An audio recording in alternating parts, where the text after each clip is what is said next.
want to give you some background. I am going to provide you with a handout, and the first thing I'm going to do here is, where's chat?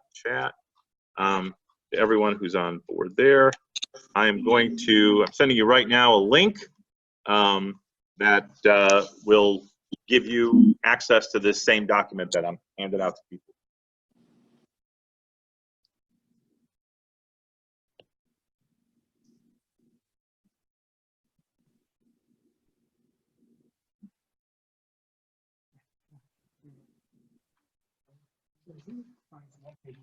Yeah, just one page. It's 2 sides.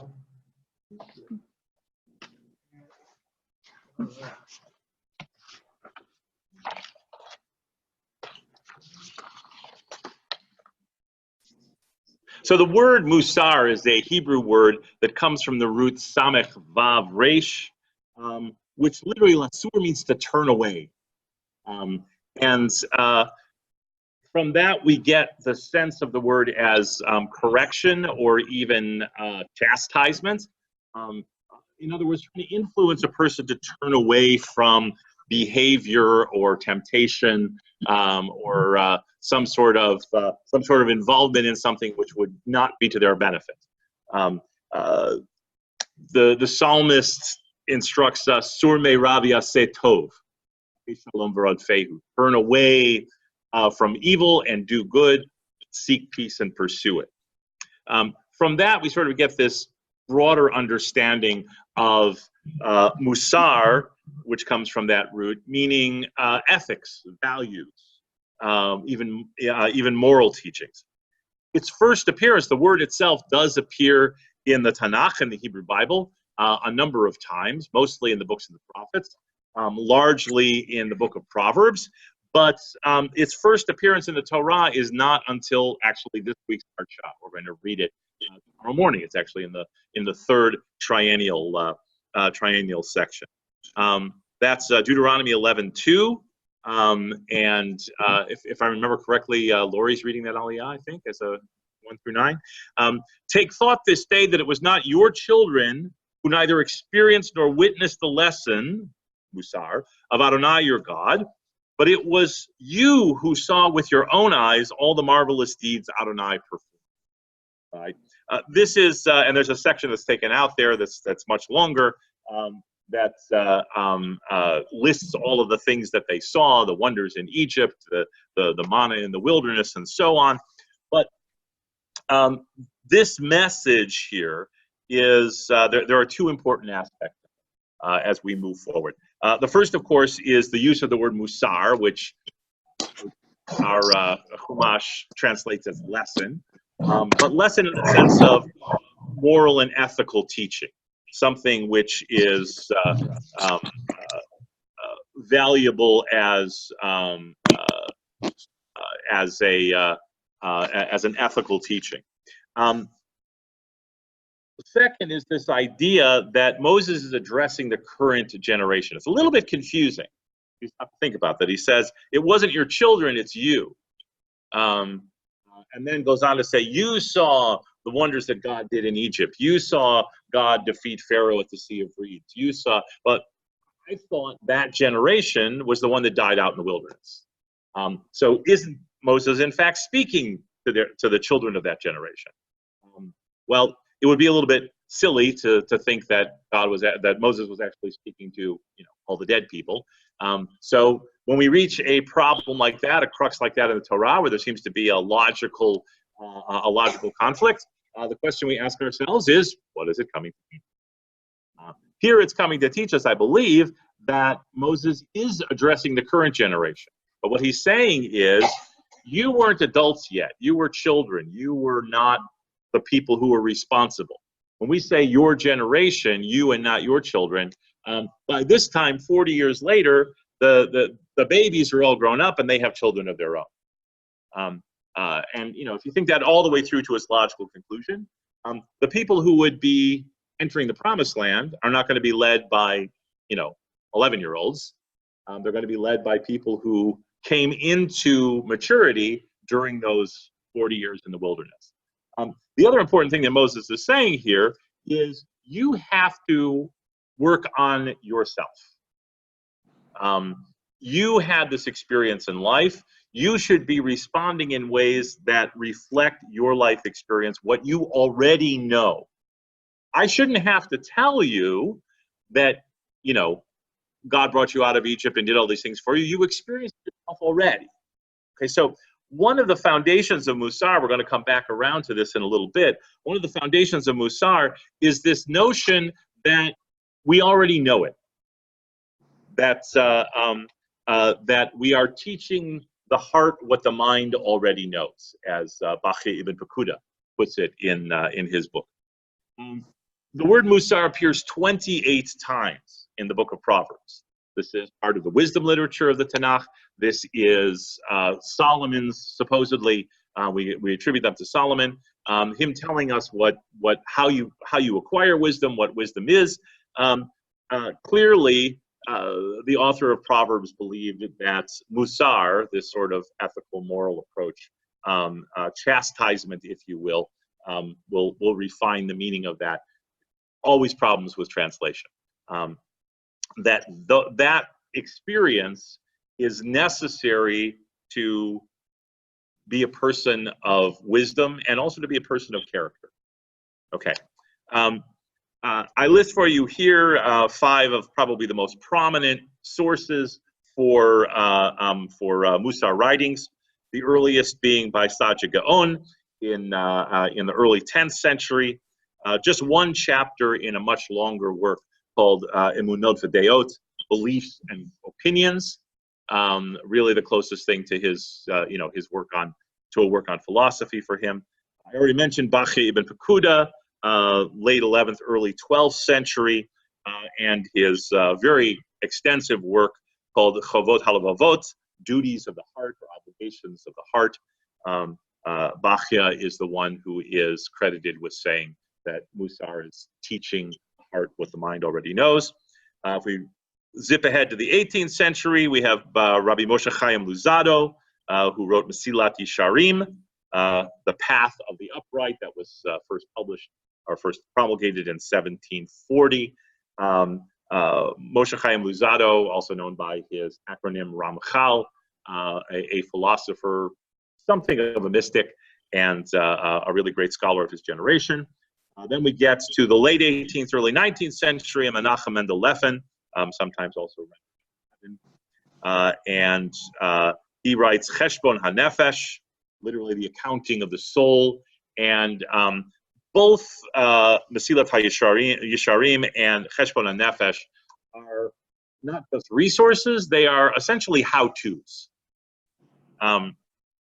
This finally gets reflected in probably the most famous proponent of Musar in the modern era. In the modern era, that's Yisrael ben Zev Luflipkin, better known as Rabbi Israel Salanter, because he was from the town of Salant, so he becomes known as Salanter.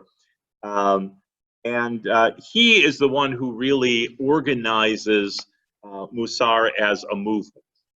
Before it was an element of piety, it was an element of Jewish education, but he says there's a more urgent need for this.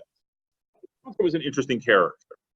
He sort of had one foot in the Hasidic world, the early Hasidic world, and one foot in the world of the Mitnagdim, of the opponents, the Hasidut.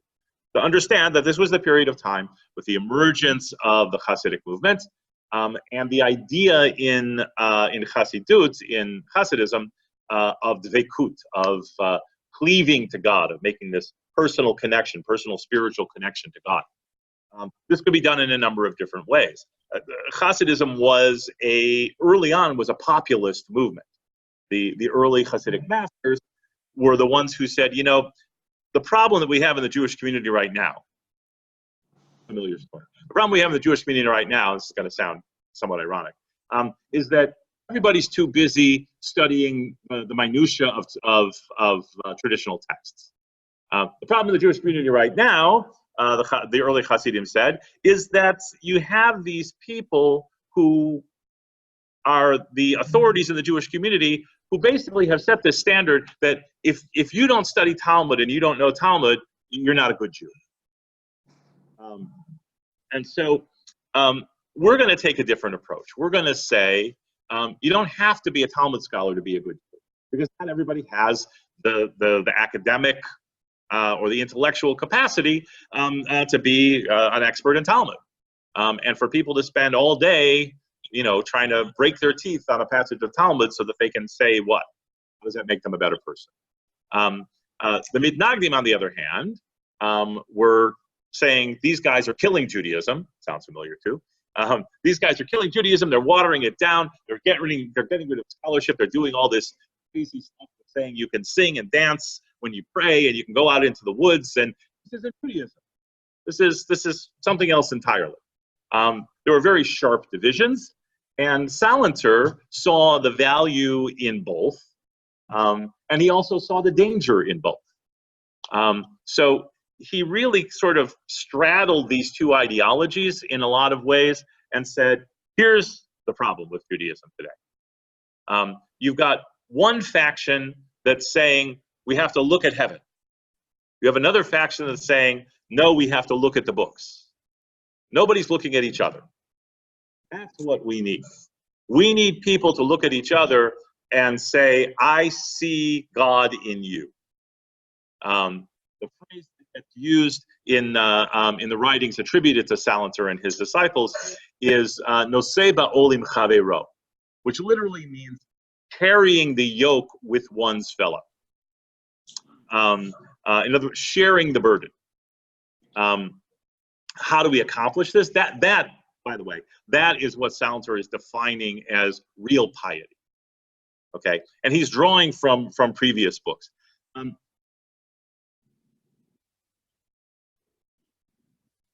His belief in that was so strong that Judaism is about your relationship with other people, that's how you cultivate your relationship with God. He was so sure of that when a cholera epidemic broke out, there was a lot of talk among the Jewish authorities that if a Jew needed treatment for cholera on Shabbat, you should take them to a non-Jewish physician so that Jews didn't have to violate Shabbat with the treatments that were available, as they were for cholera. Salanter said, no. The preservation of human life pushes off the observance of Shabbat. Not only is it okay for Jews to treat Jews who are suffering from cholera on Shabbat, they should. More than that, they must. They have an obligation. As the epidemic continued and it moved through the high holidays, Salanter began telling his congregation, the doctors tell us that if you fast for the 24 hours of Yom Kippur, it's going to weaken you and you're going to be more likely to contract cholera and possibly die. So you shouldn't fast on Yom Kippur. And his congregation said, that how could you say that? We're, no, we want to be pious Jews. He recognized this as a false type of piety. And according to the legend anyway, when his congregation refused to eat after Kol Nidre, the next morning when they came in, Rabbi Salanter himself had laid out a banquet table on the bima and said, before we start Shachrit, excuse me while I eat. And he himself ate in front of the congregation to make his point. Okay. Probably the last iteration there that we need to consider is Menachem Mendel Levin, or Levin, who is has the dubious title of being the father of the Galatian Haskalah.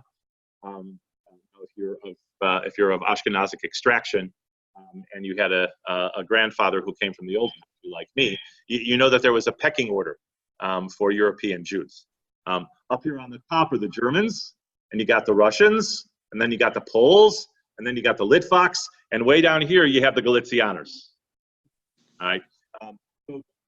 Menachem Mendel Levin being called the father of the Galatian Haskalah, the Galatian Enlightenment, is something of damning with faint praise. But nevertheless, he was part of the Enlightenment, even though he was very much a traditionalist. And I'm going to be drawing heavily from his work. My little pocket copy of Cheshbon HaNefesh, on accounting of the soul. which, I mean, this is kind of a pocket copy too, but take a look at them. Masilat HaYesharim is a little bit thicker and a little bit bigger. Levin actually boils down the material that comes from Luzzatto to a much more even more practical how-to. How-to what? Of course. If you turn to the other side of the handout, the second page, Rav Leffen identifies 13 midot. And if you had kids in our religious school, we talk about midot all the time. Virtues, values, personality traits. He identifies 13 of them, and we're going to come back around to these in the subsequent sessions and take a deeper dive into them and see how we can deal with them. These are menuchat hanefesh, equanimity. Literally, it means settling of the soul. Equanimity means maintaining one's composure even under duress. Okay, which is going to be different than simply being calm. Later on, one of the midot is going to be nechuta, is going to be calmness or settledness. That's sort of an ordinary everyday thing. That when you're engaging in your everyday activities, to maintain this sense of calmness or serenity. This first one, menuchat hanefesh, is a discipline by which one maintains one's composure when one is being provoked. Okay. The second one, savlanut, patience, which sounds like the same thing, but we'll get into the details of that. Seder, maintaining order in one's thinking as well as in one's life. Charitzut, decisiveness, which is seems like it's something of a contrast, to the patience and orderliness or something like that. That we should, rather than being thoughtful and contemplative, that we should also be decisive. All right. Again, we'll come back to it. The kiyut, cleanliness, that is not only physical cleanliness, but spiritual cleanliness of thought as well. Anava, humility.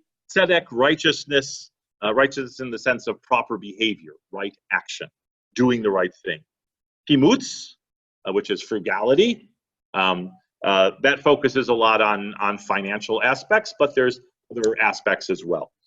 Zrizut, which we translate as diligence. Someone who is zariz is someone who is eager to get something done. Shtika, silence. Nichuta, we talked about, being calm. Emet, truth. And prishut, separation. Separation in the sense of keeping space between oneself and certain other things. Right? Now, many of these clearly have relationship to each other. Some of them appear to be opposites of one another. There's a reason for that. Part of this discipline that we're going to be exploring and these practices that we're going to be exploring for the development of one's spiritual self have to do with balance. The Navajo have a concept which is analogous to this, as do actually most all ancient civilizations, including our own. They have a concept called hosro, which means balance, but is usually translated as walking in beauty. That's whatever it is right now, you're in harmony with that, even if it's something terrible. In the Buddhist tradition, this gets discussed as the origin of suffering. A little bit complicated. People often misunderstand it when Buddhists say, suffering is all your imagination. I heard that heard that defined was my friend and colleague Claudia Schippert, who said, so imagine you have a piece of chocolate cake. You love chocolate cake. You've been dying to have a piece of chocolate cake. Somebody comes and takes your piece of chocolate cake. Now you feel terrible. You're disappointed. You're suffering in the sense of having this sense of disappointment and betrayal and anger. Okay, where did that come from? That came from your own mind that you wanted to have that chocolate cake and now you don't have it. Nothing really bad actually happened. I mean, we would say, yes, it did, because, I would say loss of a piece of chocolate cake is that's, maybe not in the top 10, but, it certainly cracks the top 25, losing chocolate. But nevertheless, it's it's our response to the loss that creates our state of mind and our state of emotion. Okay, that's what we're talking about here with the practice of Musar, the active practice of Musar. So what is it, and what do we have to do? There's a wonderful story that's shared in Cheshbon HaNefesh, actually. Oops, that's not the right one. That's the right one. A couple of things to help us understand. First, he tells, this is a very old tale, has many different forms, but I'm going to tell the one that I know that gets included in Cheshbon HaNefesh. It's the tale of two businessmen. One is remarkably successful and very wealthy, and the other one not so successful and struggling to get by. Okay. Well, the one who is remarkably successful is, he says, I got it going on here. Everything's going great. When the accounts come in, he looks at them. He goes, "We're still making money hand over fist. I'm not going to kill myself going over these accounts, with a fine-tooth comb, whatever." Somebody comes in and they say, "Oh, I can't pay for this full thing." Is out. Believe me, I'll never miss it. Somebody else comes in and they want to sell him something, and he looks at it and he goes, "Yeah, it's a little bit too high of a price, but well, what the heck? We're making plenty of money. Fine. I don't feel like sending this back or arguing with this guy." Over the course of time, what's going to happen to this guy? He's not paying close attention to the details of his business, and slowly that's going to erode his success. Meanwhile, over here, you got the guy who's not doing well at all. He doesn't have a head for business. Really, he doesn't seem to have the right products, the right marketing. He's struggling to get by. In order for him to survive, he's got to pay much closer attention. He's only going to purchase stuff that he knows he can afford. He's only going to sell stuff at a price that he knows is going to move the merchandise and still be fair. He's going to go over his accounts with a fine-tooth comb. Every single day, he's going to discipline himself, if he wants to survive, going to discipline himself in all of the details of business. And slowly but surely, he succeeds. Okay.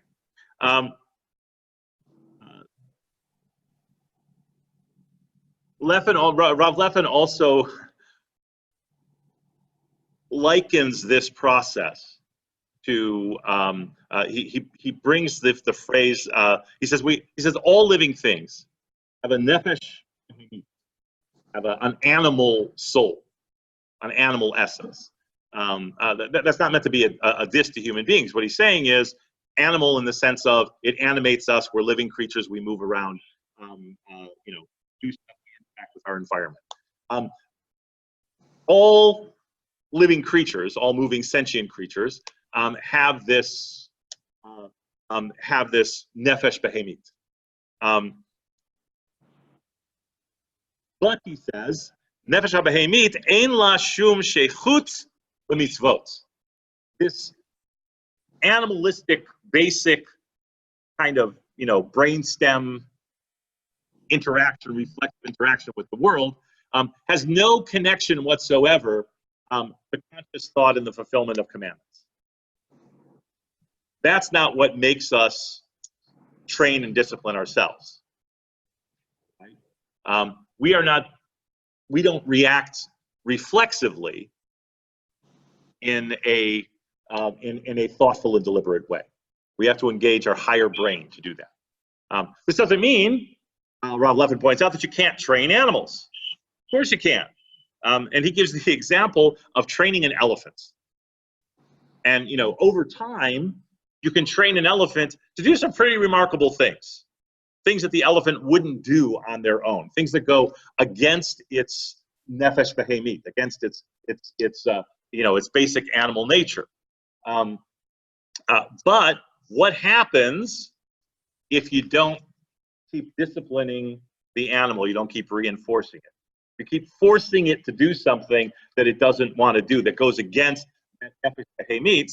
Eventually, the elephant gets ticked off and tramples its trainer. All right. Likewise, if we try to force our natural appetites, if we push too hard, too fast, and try to suppress our natural appetites rebel, and something bad happens. So what he's saying is the idea that that piety means adopting some sort of ascetic lifestyle, denying yourself everything. That's the way you discipline yourself, is by keeping everything so far away that you can't even be tempted by it. That's going to go bad. And that's why among those 13 midot, there are things like eagerness and zealousness, as well as pre-shoot, as well as standing back from things. In a later class, I'll show you. There's a fellow who's put together, actually has an online test that you can take, and he has it's a circle, and it has, I think that does have 13 midot on it, and you just answer questions, like how you respond for these in different situations, and it charts out for you, and you can see, typically, but nevertheless, you can see that for all of us, none of us fit the circle exactly. That for some of those midot, we're inside the circle. We don't do enough of it. We don't practice calmness enough. For some of us, we practice calmness too much. We're not decisive when we need to be decisive. For some of us, we keep ourselves at a distance from temptation. But for some of us, it's too far. It's not far enough. So trying to hit that balance is what Musar practice is all about too. How do we accomplish this? We start out slowly, and we practice regularly. And we grow the practice from there. Rob Leffen brings the story of, as a real guy, he just calls him a famous Greek wrestler. His name was Milo of Kutan. He lived in the 6th century BCE, and the legend about him was when he was a young man, he picked up a calf, a baby calf, put it on his shoulders, and carried it around. When he got tired, he put it down. Later on, he picked it up, put it on again. Over time, over years, as the calf grew, he continued to carry the calf until, by the time a few years had passed by, he was a grown man carrying a full-grown bull on his shoulders. All right. So we're capable of much more than we realize. We have to take it stepwise. And if we start with something which we know we can do, and we're going to succeed at, and then we just stick with it over time, even as the burden grows, we also grow in our strength and our ability.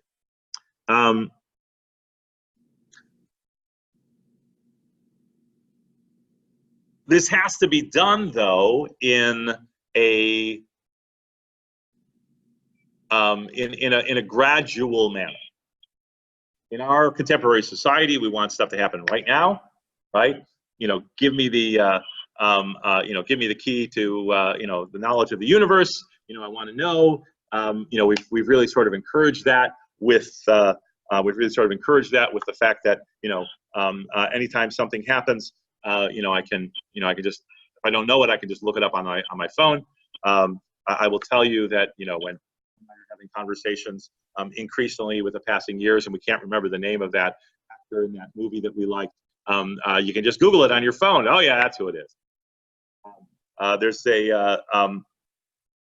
There's a comedian who does a wonderful routine about, before we had that, what did you do? Well, you just didn't know stuff. And it was a mystery, and you had to think about it, and you had to go talk to other people and say, do you know what this is about? And they were like, no, I don't know, but now I'm engaged in the mystery with you, and we're going to try and find out together. We're going to have this quest.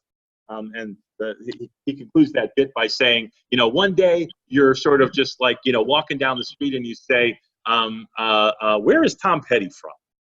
And you don't know. And so you just don't know where Tom Petty is from. And for days or weeks or months, you're still finding yourself wondering, I just wonder where Tom Petty is from. And then one day you run into a girl and she's wearing a Tom Petty t-shirt, and you say, hey, are you a Tom Petty fan? I have a question for you. Where's Tom Petty from? And she says, Florida. And she's your wife. That's how you met your wife. Stuff like that happens. We're used to just getting it when we want it.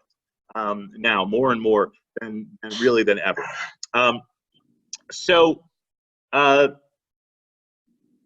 Rav Lefin cites a piece of Talmudic wisdom, which is tasafta meruba lo tasafta. If you grab a lot, you don't grab it. You can't hold it. If you try to embrace too much at one time, as kids who come up for chocolate and try and take like 2 giant handsful, and they end and several of them end up on the bima. You can only hold so much, right? So he also brings that to us in terms of developing our inner life, our spiritual values. That if you try and do too much at one time, if you say, starting tomorrow, I'm going to be a better person. No, you're not. You might be a little bit better person. You might be able to focus on a particular aspect, but you're not going to be a transformed person. And I'm sure all of us who are who are adults, and even those who are not, may have already experienced that there is some seminal event that happens, and you feel like this has changed me, this has transformed me. That I am not the same person I was before I went through this experience. I'm going to be a different person from here on out. And in some ways you are, but in a lot of ways, no, you're still the same person that you were before it happened. But you have a different experience to draw from. So, what is it we are going to be doing together for our remaining classes? We're going to be walking through the process by which we can cultivate these 13 midot. Let me tell you, just give you the advance, what Rav Lefin says in Cheshbon HaNefesh. He says you have to get to know these 13 midot and what they're about, what their implications are, but you need to do it on a very personal basis. And this was something that Israel Calendar was very, very adamant about. That Musar is going to be different for every person. That's what that diagram, the circle, and you answer and you see what your shape looks like. That's what that's all about too. No two people have the same degree of excess or lack or balance on every one of those 13 midot. Each one of us is going to be unique. So one of the beautiful things about the Musar approach is it gives you the opportunity to focus on what you need. Israel Salanter established Musar yeshivot. Some still exist today, but not necessarily in the same form or with the same quite intentions. But nevertheless, these Musar yeshivot in Salanter's lifetime and the generation that followed were houses of Jewish study. Definitely, they learned sacred texts, but they focused on these ethical treatises, like Mesilat Yesharim and like the work of Sadia Gaon and Bachi Ibn Bakuda. And students were encouraged, and in fact required, to not only study traditional text in Chavruta, one-on-one with a study partner, but also to evaluate themselves one-on-one. And as they studied these texts with these various character traits and values, they were encouraged to be open with their study partner and their classmates in those places where they had lacks or excesses of a particular character trait.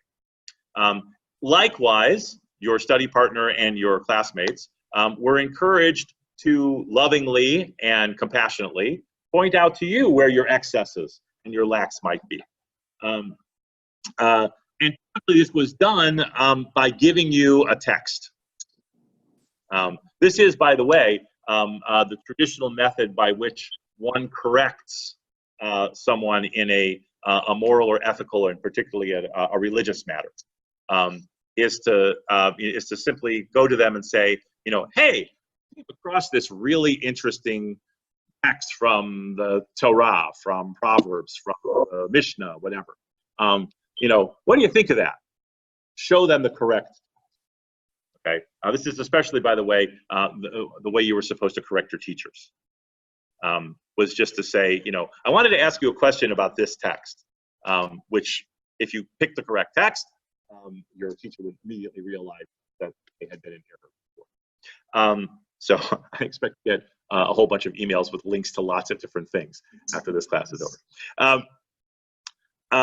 So being able to sort of personalize this. One of the ways this was done was if you identified something, you then studied on that particular issue, and then you sort of boil it down to a single verse. You try and find a verse from typically from the Tanakh, but maybe from rabbinic things as well. So I'll go back to that teaching that I shared with you, tasafta meruba lo tasafta. If you try and do too much of it, you try and grab too much, you don't grab anything at all. So if there was someone who tended to take on too much, to the point where they were taking things away from other people, they may make that their sort of their mantra thing, right? Tasafta meruba lo tasafta. And one of the things that you were supposed to do in Salanter's yeshivot is you should. It was called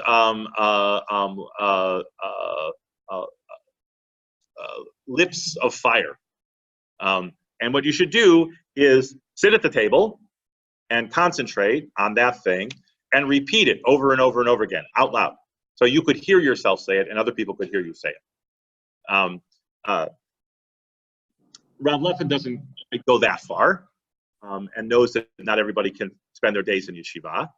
So what he says is, you boil down to a code word or a short phrase, okay, that reminds you what it is that you're trying to transform, either to do less of or do more of or balance out, or eliminate.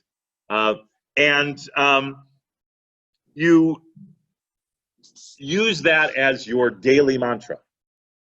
Okay, there are 13 of these midot. Uses your daily mantra for a full week. So to get all the way through the cycle of it, 13 weeks. You repeat the cycle 4 times. You've now completed an entire year of this discipline. You are essentially, for those who are familiar with other sorts of pop psychological stuff, you're essentially reprogramming your thinking. You are getting yourself, putting this so much into the forefront of your mind that it becomes second nature, okay? Purely by repetition. All right, so that is the, that's really the foundation of Musar practice as we are going to be exploring it. I will pause here if there are questions, thoughts, comments. Anything? No? Okay. In that case, I want to share with you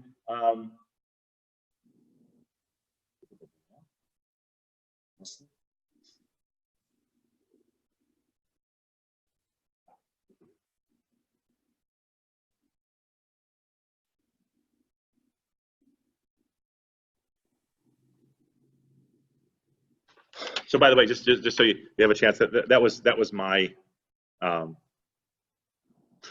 that was my shot at the circle. All right, the circle, you probably can't see it. The circle is like right there. I'm like a little bit inside on a couple of things, but mostly I'm way outside, which comes as a shock to absolutely nobody. Some are close, some are pretty close. Yeah, and the ones that I'm short on are like, too much enthusiasm, um, uh,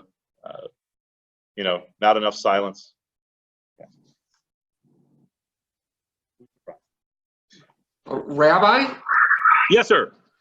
I was surprised that Chesed wasn't among the 13 on the list. Uh-huh. Kindness. Yeah, or is it absorbed by one of the 13 and I'm just not seeing it? That's a it's interesting that there are very few really directly religious sounding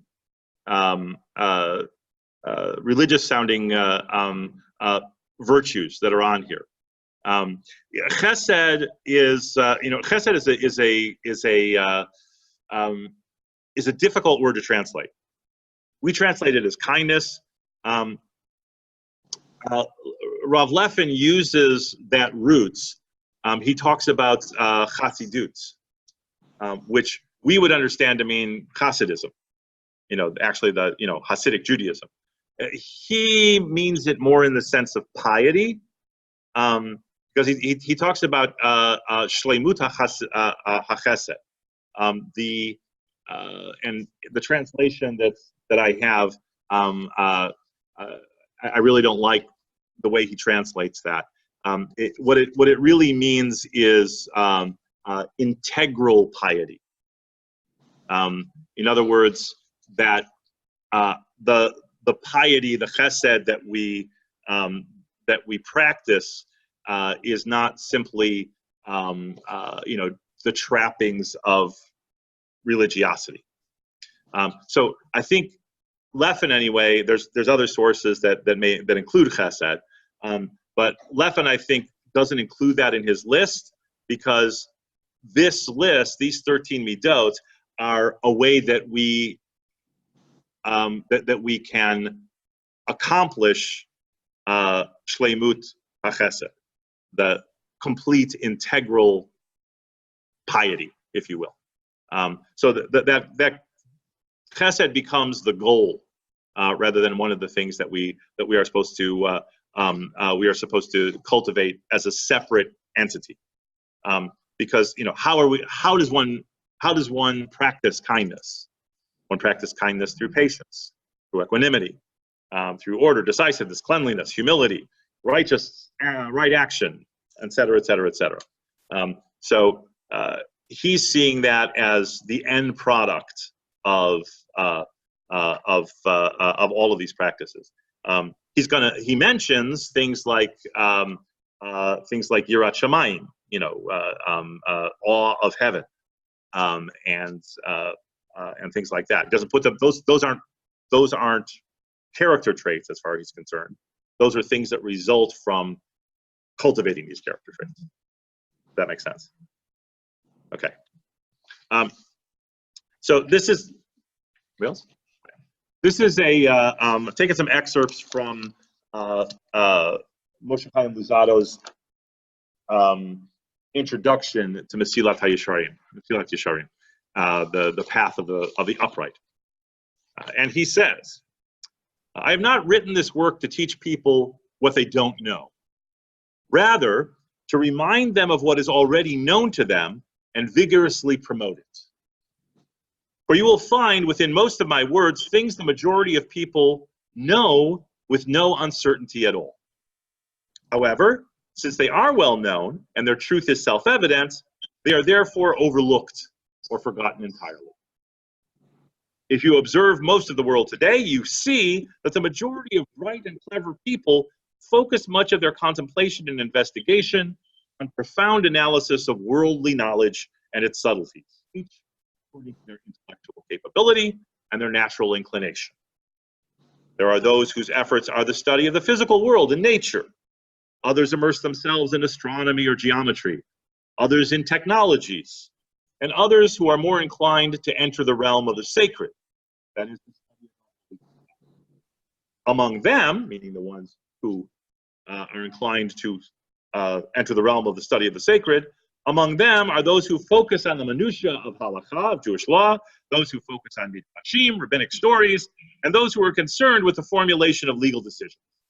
So the details of Jewish law.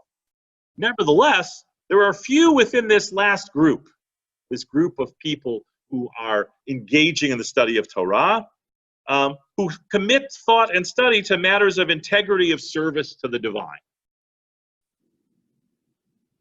It is not because they do not consider these things essential.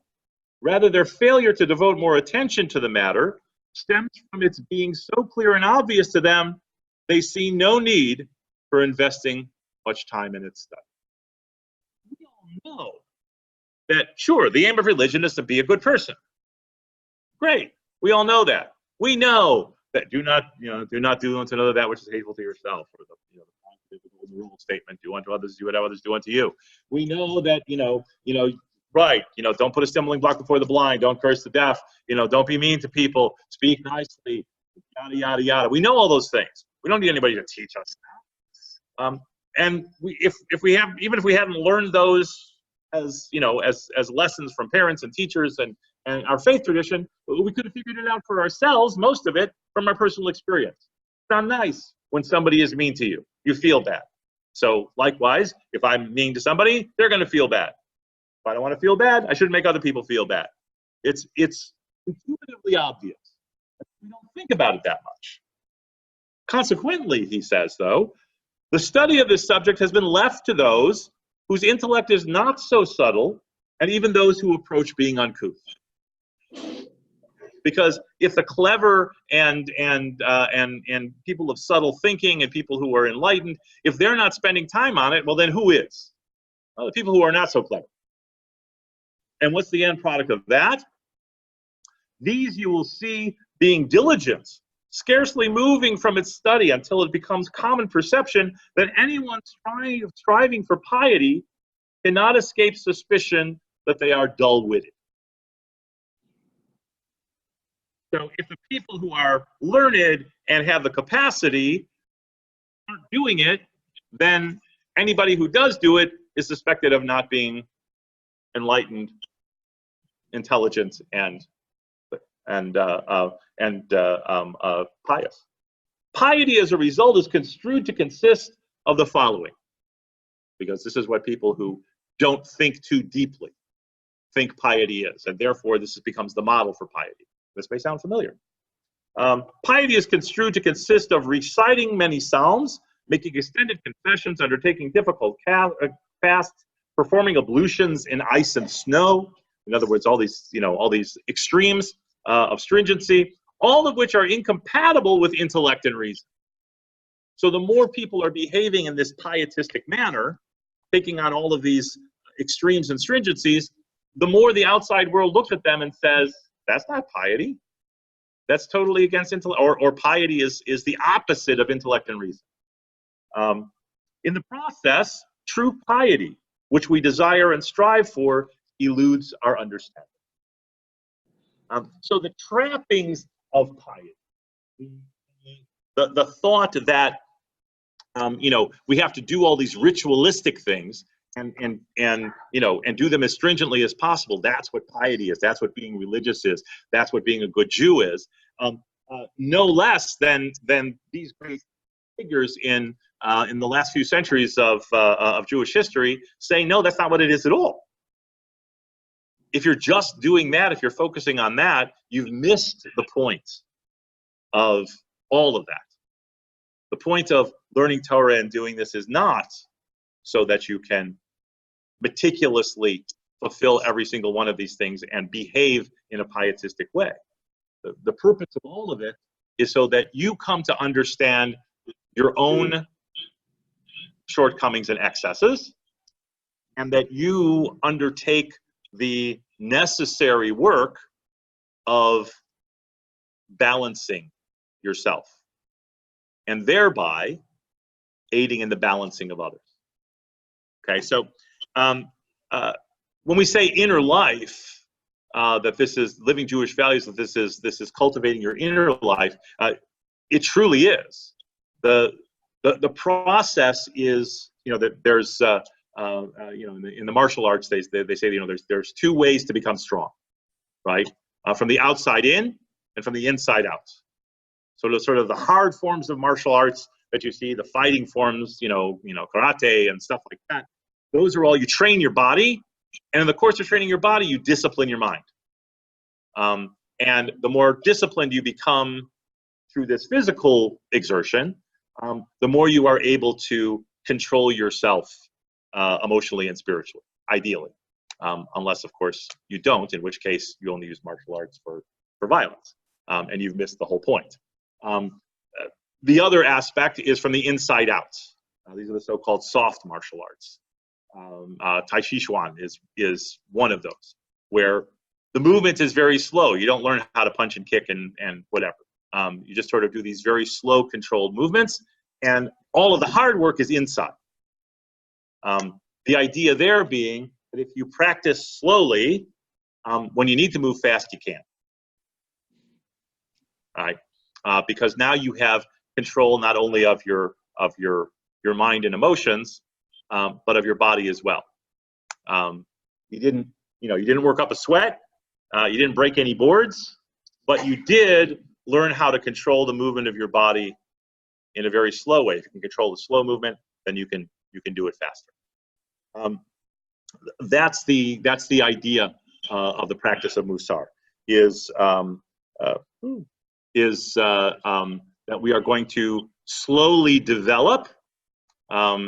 Remember, Rav Leffen's formula is, we spend a week on each of these 13 midot, and then repeat those sets of 13 throughout an entire year. Once you do that, what do you suppose you do after that? Start over again, right? Exactly, just like we do with reading Torah, and believe that the model of reading Torah, working our way all the way through and going around again, is going to be inspiration we can draw from. One final story, and I'm still happy to field any questions or hang around if anybody needs. But one final story. This was about someone who attended a Musar yeshiva, and went to the head of the yeshiva and said, Rav, I've worked my way all the way through Mesilat Yesharim. I've read the entire thing. I translated for myself. I studied it. And his teacher's response was, "You studied Mesilat Yesharim?" "Yeah, I did." "You yourself studied Mesilat Yesharim?" "Yes." "The whole thing? You read your way all the way through the whole book?" "Yes." "So what are you going to do now?" "Well, I thought I'd move on to to another sefer, study another sefer." And his teacher says, "What are you going to do now?" "Well, I don't know. Maybe I'll, I translated a lot of it. Maybe I can work on a translation and get that published." "What are you going to do now?" And finally, the student stood and said, "I'm going to read it again." Correct. That's the next one. So don't worry, I'm not going to make you read all of the Mesilat Yesharim every week for preparation. But we are going to delve into these a few of these midot each time. See if we can come up with your own personalized code word, if you will, based on your own experience and your own needs. And by the time we're done with our final session, you should have yourself a guide by which you can, if you so choose, engage in the centuries-old practice of Musar, the way that we cultivate our inner life. Any questions? Any thoughts? Comments? Answers? All right, then we will convene again next week at 7 p.m. and get down to brass tacks, as we say. Thank you very much. Thank you. Pleasure.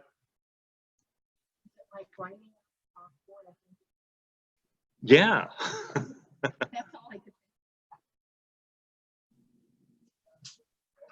And thank you, everyone. I'm going to close the meeting now. Thank you.